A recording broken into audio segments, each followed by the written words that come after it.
আমার স্বামী প্রতি মাসের শুরুতে বেতনের টাকাটা আমার হাতে দিলেও ওই টাকা পেতে আমার কোনো অধিকার ছিল না।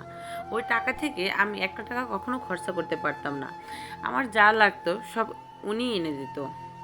মাস শেষে আমার কাছ থেকে করে করে হিসাব নিত।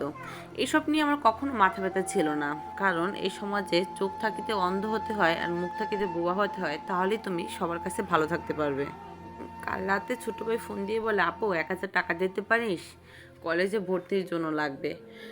আপুকে মাকে সবাই সব টাকা ম্যানেজ করতে পারলো, 1,000 টাকা শর্ট। শেষমেশ তোকে ভরসা করে ফোনটা দিয়ে দিলাম। একটা ফ্যামিলিতে যখন বাবা বৃদ্ধ হতে থাকে আর তার ছেলে সন্তান যদি ছোট থাকে, তাহলে সেই ফ্যামিলিতে অভাব কাকে বলে সেটা ঘন্টায় ঘন্টায় খুব সুন্দরভাবে বোঝা যায়। কিছুই করার নেই, মেয়েও শুধু দেখেই যেতে পারবো, কিছু করতে পারবো না। এখন ভাই 1,000 টাকা চেয়েছে, আমি কোথায় টাকা পাবো? আমার ডায়েরির পাতায় অনেক কষ্ট করে জমানো 500 টাকা একটা নোট ছিল। এই 500 টাকা দেওয়া ছাড়া আর উপায় নেই, আর যেটা চেতে হবে সেটাই আমার ওর কাছে চেয়ে নিতে হবে। ভাত খাওয়ার সময় স্বামীকে বললাম, আমাকে 500 টাকা দিতে পারবে? সে বলে, কি করবে? আমি বললাম, ভাইয়ের ভর্তির জন্য 500 টাকা লাগবে। বলে, তোমার বাপ মা কি মরে গেছে নাকি যে আমার টাকা দেওয়া লাগবে? আমি বললাম, সব টাকাই ম্যানেজ হয়ে গেছে, শুধু 500 টাকা শর্ট। সে আমাকে মুখ ঘুরিয়ে বলল, আমি পারবো না 500 টাকা দিতে। বলে, এই সমাজে 500 টাকা ইনকাম করতে কত কষ্ট সেটা কি তুমি জানো? তুমি ঘরে বসে কি বা বুঝবা? 500 টাকা ইনকাম করতে কত পরিশ্রম যায়, আর এই 500 টাকা আমি তোমার ভাইকে দেবো? আমার কাছে কোনো টাকা পয়সা নেই। স্বামীর এই কথাটা শুনে সারাটা দিন আমার কানে বাজতে লাগলো। আমি কখনোই আমার স্বামীর কাছে আমার বাবার বাড়ির জন্য কারোর জন্য কিছু কখনোই চাইনি, চার প্রয়োজন মনে করি না। জানি তার স্বামীর কাছে চাওয়া মানে নিজেকে অনেক ছোটো মনে করা। সেদিনকে হঠাৎ আমার জামাই 1 কেজি গরুর গোস্ত আর পোলার চাল এনে দিয়ে আমাকে বলে, বিরিয়ানি রান্না করো। বিরিয়ানি ঠিকই রান্না করেছি, কিন্তু আমার জামাই খেলেও ওই সুস্বাদু খাবার আমার গলা দিয়ে নামেনি। কারণ বিয়ের আগে আমি টিউশনই করতাম, আমার ভাই বোনের সবারই কম বেশি সব ইচ্ছা আমি পূরণ করেছি। একদিন আমার ভাই আমার বাসায় আসলো।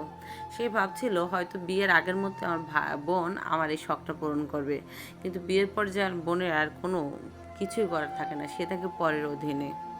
ভাইকে আর বিরিয়ানি খেতে দিতাম না। আমার ভাই যে টাকাটা চেলো, এখন এই 500 টাকা আমি কোথায় পাবো? তারপর হচ্ছে ভাইকে আমার একটা এক জোড়া নূপুর ছিল, বিয়ের আগে আমার খালামণি বানিয়ে দিয়েছিল। ওই নূপুর জোড়া আমার ভাইয়ের হাতে দিয়ে বললাম, বুঝই তো বোন এখন পরের সংসারে, এই নূপুর যেন পরিণতি নিয়ে যাস। ভাই চোখের পানি ফেলে দিল। বুঝতে পেরে আর বাকি নেই, কারণ সে মাধ্যমিক পাশে একটা ছেলে, যে আমার বোনের কাছে কিছুই করার নেই। তারপরে সে কত কষ্ট করে তার নূপুর জন্য আমাকে দিয়েছে টাকার জন্য। হঠাৎ করে আমার স্বামী বলে উঠল, অক্ষী শালাবাবুকে কেন বিরিয়ানি খেয়ে যেতে বললা না? আমার আর আমি আর বলবো কি, কারণ আমি জানি যে তার ভিতর কতটা কষ্ট। হঠাৎ করে সে বিরিয়ানিটা খেয়ে মাস শেষ টাকা গুনতে গুনতে বলে উঠলো যে, কি শালাবাবু আজকে আসলে কেন হঠাৎ করে? আমি বললাম, আমাকে দেখতে আসছে। বলে নাকি অন্য কিছু? আমি বলি, না তেমন কিছুই না। বলে, কি এখান থেকে কোনো টাকা দিয়েছো নাকি? আমি বলো, তুমি তোমার টাকা সুন্দর মতো গুনে নিতে পারো, কখনোই আমি তোমার টাকা হেফাজতে রেখেছি। আমি ছেড়ে দেওয়ার মতো মেয়ে না যে অল্প কিছুতে আমি সংসার ছেড়ে যাব। আমার ভিতরটা ক্ষত ক্ষত বিক্ষত হয়ে যাবে। আমি অনেক কষ্ট করার মতো একটা মেয়ে। আমি স্বামীর সংসারটা ঠিকভাবে রাখবো আর সব কিছু সুন্দরভাবে মেনটেন করবো। এই গল্পটা একটা প্রিয় আপুর কাছ থেকে নেওয়া। গল্পটা কেমন লাগছে অবশ্যই জানাবেন। এরকম সুন্দর সুন্দর গল্প পেতে হলে অবশ্যই আমার ভিডিওর সাথে থাকবেন। আর গল্পগুলো যদি ভালো লাগে অবশ্যই লাইক, কমেন্ট ও সাবস্ক্রাইব করতে ভুলবেন না। কারণ আপনারা যদি আমাকে উৎসাহ দেন, তাহলে আমি এরকম সুন্দর সুন্দর গল্প তৈরি করতে আমার কাছেও খুব ভালো লাগবে।